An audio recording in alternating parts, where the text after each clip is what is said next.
बिस्मिल्लाहिर्रहमानिर्रहीम। अस्सलाम वालेकुम नाज़रीन, मैं हूं जमशेद अंसारी।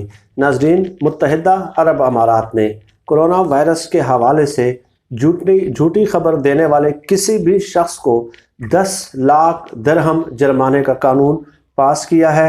इसके अलावा ओमान ने तमाम किस्म के अखबारात की प्रिंटिंग और सेल्स पे पाबंदी लगा दी है और आगे चले तो चीन समेत तमाम खलीजी ममालिक ने झूठी खबरें फैलाने वालों को भारी जुर्माना और 5 साल की कैद सज़ा देने का ऐलान भी किया है और ये तमाम कवानीन मीडिया के हवाले से मंजूर किए गए हैं।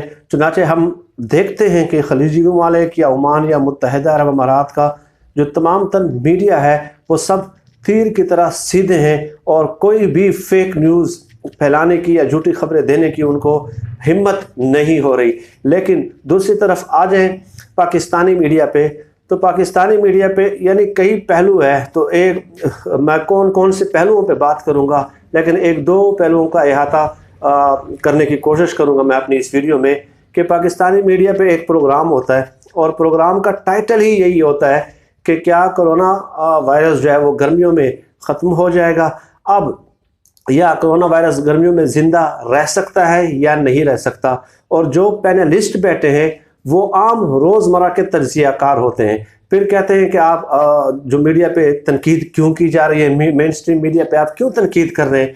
भाई पूरी दुनिया का मीडिया आप देख लें कि, और पूरी दुनिया का मीडिया भी देख लें, गार्डियंस देख लें, न्यूयॉर्क टाइम्स देख लें, पूरी दुनिया का जो इलेक्ट्रॉनिक मीडिया है उनका किरदार देख लें कि वो उस शोबे के मुतल्लिका जो रेलिवेंट माहिरीन होते हैं, किसी भी जो अगर फील्ड पे वो प्रोग्राम करते हैं तो उसी से ही रेलिवेंट जो एक्सपर्ट्स होते हैं उनको दावत देते हैं और उन्हीं से ही राय लेते हैं ताकि अवामी जो पब्लिक ओपिनियन है वो दुरुस्त उसूलों पे वो उस्तवार हो।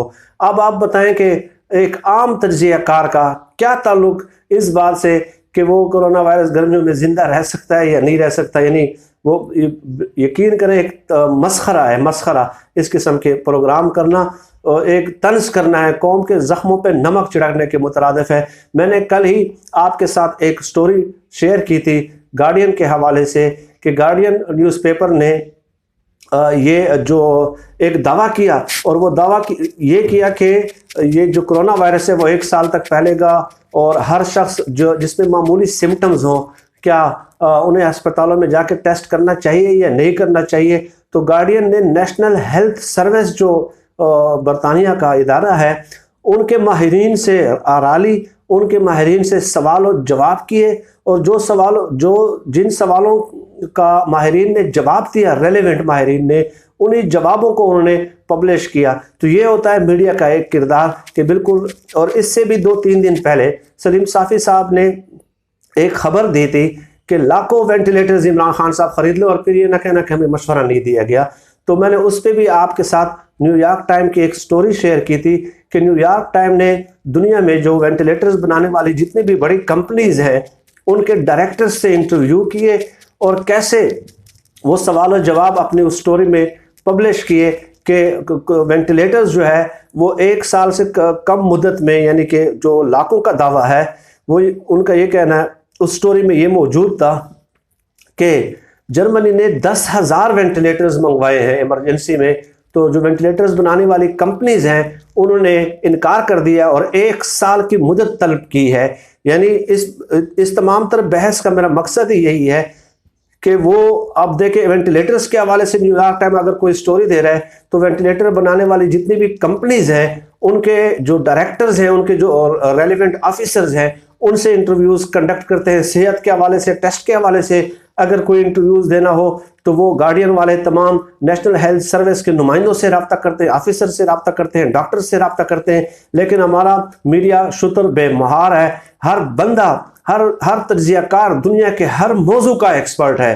दुनिया में कोई वाक़या बस होने की देर है, चाहे वो फ़लस्तीन में हो, चाहे वो इसराइल में हो, चाहे वो क्रिकेट के हवाले से हो, फुटबॉल के हवाले से हो, हॉकी के हवाले से हो, फॉरेन अफेयर्स हो, पाक इंडिया रिलेशन हो, पाक यूएस रिलेशन हो, तालिबान के मुज़ाकरात हो, कोई दुनिया की बहुत बड़ी बीमारी हो, हर एक शोबे पे उनकी एक्सपर्टी है, लेकिन जब हम अमलन ज़िंदगी में देखते हैं तो कोई उनकी एक किताब भी, एक तहकीक भी, एक रिसर्च पब्लिकेशंस भी इंटरनेशनल लेवल पे कोई रिकग्नाइज्ड नहीं है, ना ही पाकिस्तान के लेवल पे कोई ऐसी उनकी स्पेशलाइज्ड एरिया ऑफ इंटरेस्ट है कि जिससे लोग अट्रैक्ट हों, मुतासर हों। खैर, इससे भी आगे चले, इसका एक दूसरा रुख ये है कि आजकल जो एक न्यूज़पेपर है, दो न्यूज़पेपर हैं, बल्कि दो मीडिया हाउसेज हैं, एक जियो टीवी है और एक डॉन टीवी है। नाज़रीन, शहबाज शरीफ साहब वापसी का ऐलान करते हैं। जब वापसी का ऐलान करते हैं तो आप दो हेडलाइंस जो हैं वो आप ज़रूर आप लोगों ने पढ़ने हैं, जो मेरी नज़रों से गुजरे हैं। एक डॉन न्यूज़पेपर एक हेडलाइन देता है कि Shahbaz Sharif returning tomorrow to save nation from corona virus. ये यानी अब आप बताएं, ये एक हेडलाइन दे रहा है डॉन न्यूज़पेपर, जो 1930 में कायद-ए-आज़म मोहम्मद अली जिन्ना ने इसका इफ्तिताह किया था। और दूसरा जो है जंग अखबार ने एक हेडलाइन दी कि शहबाज शरीफ कौम को कोरोना से बचाने के लिए इमरजेंसी में वापस पाकिस्तान आ रहे हैं। अब आप ये दोनों हेडलाइंस को देख लें तो उससे वाज़ेह तौर पे आपको महसूस होता है कि ये दोनों मीडिया हाउसेज हैं या दोनों शहबाज शरीफ के तर्जुमान हैं। मुझे तो इन दोनों हेडलाइन से ये लगा कि ये मीडिया हाउसेज कम हैं और शहबाज शरीफ साहब के तर्जुमान ज़्यादा हैं। अब यही दो अखबार, इन्हीं दोनों अखबारों के इंतज़ामिया से या हेडलाइंस बनाने वालों से बंदा पूछे कि भाई शहबाज शरीफ अपने भाई का इलाज पाकिस्तान में नहीं करा सके, छुट्टी वाले दिन अदालत में पेश होते हैं, हाई कोर्ट में पेश होते हैं, बयान हल्फी जमा कराते हैं कि खुद चाहे हमारे हॉस्पिटल्स हैं शहबाज शरीफ साहब या पाकिस्तान के जितने भी हॉस्पिटल्स हैं और जितने भी डॉक्टर्स हैं वो नवाज शरीफ का इलाज पाकिस्तान में नहीं कर सकते, पाकिस्तान में नवाज शरीफ का इलाज नहीं हो सकता, सहूलियात नहीं है, इसलिए मैं बयान हल्फी लिख के दे रहा हूँ कि नवाज शरीफ को बाहर जाने दिया जाए। अब ये बयान हल्फी वो शख्स लिख रहा है जो 5 दफ़ा वज़ीर आला, और दूसरा जिसके बारे में लिखा जा रहा है वो 3 बार वज़ीर आज़म रहे हैं इस मुल्क के, लेकिन उसके बावजूद भी वो अपने भाई को नहीं बचा सके, तो पूरी कौम को वो शख्स, एक अकेला शख्स आके कैसे बचाएगा, और वो भी उस बीमारी के बारे में जिसका इलाज ही आज तक दरियाफ्त नहीं हुआ, आज तक इलाज दरियाफ्त नहीं हुआ। तो ये एक जो हीरोइज्म का कंसेप्ट है, शहबाज, मैंने अपनी एक वीडियो की है कि मीडिया ने पूरे 20 साल कैसे शहबाज शरीफ की एक खामी को खूबी बना के पेश किया है। उस वीडियो में मैंने तफसील बताई है कि ये मीडिया का सबसे बड़ा जुर्म ही यही है कि पूरे निज़ाम को, पूरे माशरे को एक फ़र्द के तनाजुर में देखते हैं। मुल्क, ये बात तो ज़ाहिर अंडरस्टूड है, हर एक बच्चे को मालूम है कि मुल्क किसी एक शख्सियत के सहारे नहीं चलते, ना ही ये मुल्क किसी एक ज़ाती फ़र्द की जागीर होता है। आज तक ये मीडिया इस बुनियादी तसव्वुर को, इस बुनियादी उसूल को ही नहीं समझ सका कि वो पूरे निज़ाम को एक शख्सियत के ताबे कर देते हैं। पूरे रियासत को, पूरे माशरे को जब एक फ़र्द के तनाजुर के हैसियत में देखते हैं तो ये बहुत गुमराह कुन तस्वुर है। और खैर, ये तफसील मैंने अपनी वो वीडियो में कल 2-3 दिन पहले मैं बता चुका हूँ, वो तफसील, उस तफसील का मैं आदा नहीं कर सकता। नाज़रीन, अब सवाल ये पैदा होता है कि मीडिया को असल मसला है क्या, क्यों वो कभी शहबाज शरीफ साहब के बारे में इस किस्म की हेडलाइंस देती हैं। मसला ये है कि इमरान खान साहब को उन्होंने पहले ही दिन से ये तय कर लिया था मीडिया ने कि उन्हें शिकस्त देनी है, उनसे शिकस्त तस्लीम करवानी है, उनसे हथियार डलवाने हैं। ये उनकी दिली ख्वाहिश थी, क्योंकि इमरान खान साहब ज़ाहिर इस तरह उन मीडिया के जो मालिकान हैं उनको वो मकाम नहीं दे रहे थे जो उससे पहले हुक्मरान, कि उन्हें अपने यहाँ वज़ीर आज़म हाउस में बुलाते, उनकी बात को तफसील से सुनते, उनको उनके ख्वाहिशात के मुताबिक जो वो इश्तिहारात वगैरह मिलते। खैर, फिर मीडिया ने क्या किया कि पहले मौलाना फजल रहमान साहब के धरने से उन्होंने जो है वो उम्मीदें वाबस्ता कर ली, उनको अपना मसीहा समझ लिया। चंद एंकर्स हामिद मीर टाइप आपको नज़र आया कि अंसारुल इस्लाम की जो वर्दी है उसमें मलबूस होकर आपको स्टेजेस पे नज़र आते हैं।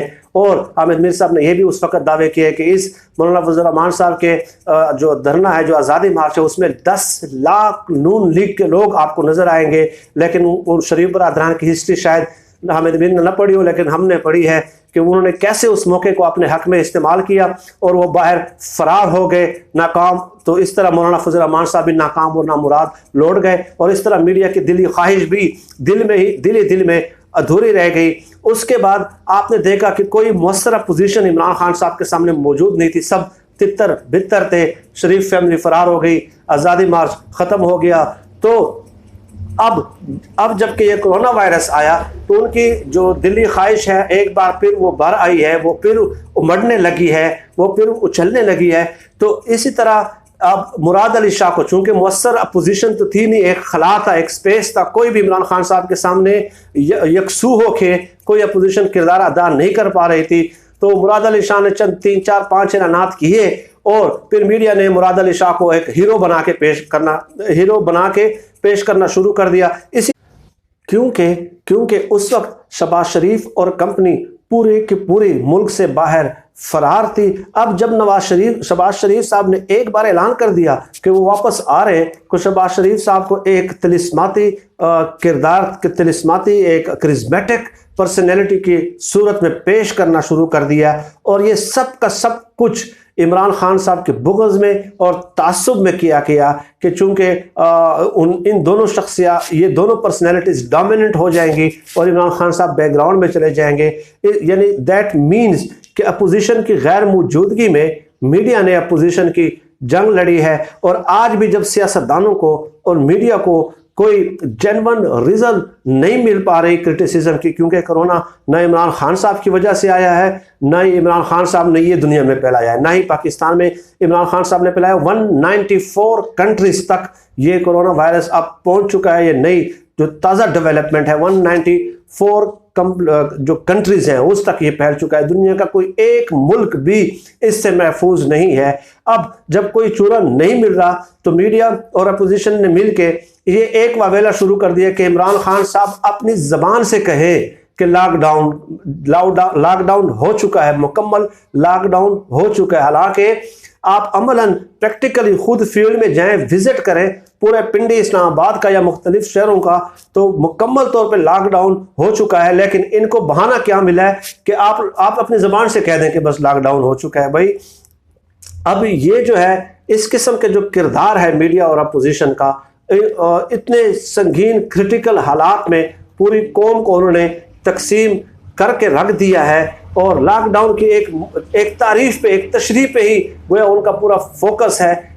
इन्हें मेरे ख्याल में इमरान खान साहब को अब वक्त आ गया है कि मीडिया के लिए बहुत सख्त ज़ाब्ते कानून तय करने की ज़रूरत है, क्योंकि अगर मीडिया इस क्रिटिकल, इस संगीन सूरत हाल में भी इस किस्म के मबाहिस से नहीं रुक पा रहा तो बखुदा और कौन सा वक्त होगा, किस वक्त का इंतज़ार है इमरान खान साहब को। और नाज़रीन, आखिरी बात, एक बहुत बड़े राइटर ने लिखा है कि जब कोई मीडिया बहरानी कैफियत से दो चार हो, उनके अपने वजूद को, अपनी ज़ात को, अपनी ज़िंदगी को ख़तरा लाक हो, तो उस वक्त मीडिया का किरदार हमेशा ये होता है कि वो बहरान को पैदा करता है और उसी बहरान की कैफियत को ज़िंदा रखता है, क्योंकि ये उसके अपनी ज़िंदगी की बका के लिए ज़रूरी हो जाता है। और यही आज हम पाकिस्तानी मीडिया में देखते हैं कि मनफी सरगर्मियों पे उनका पूरा फोकस है।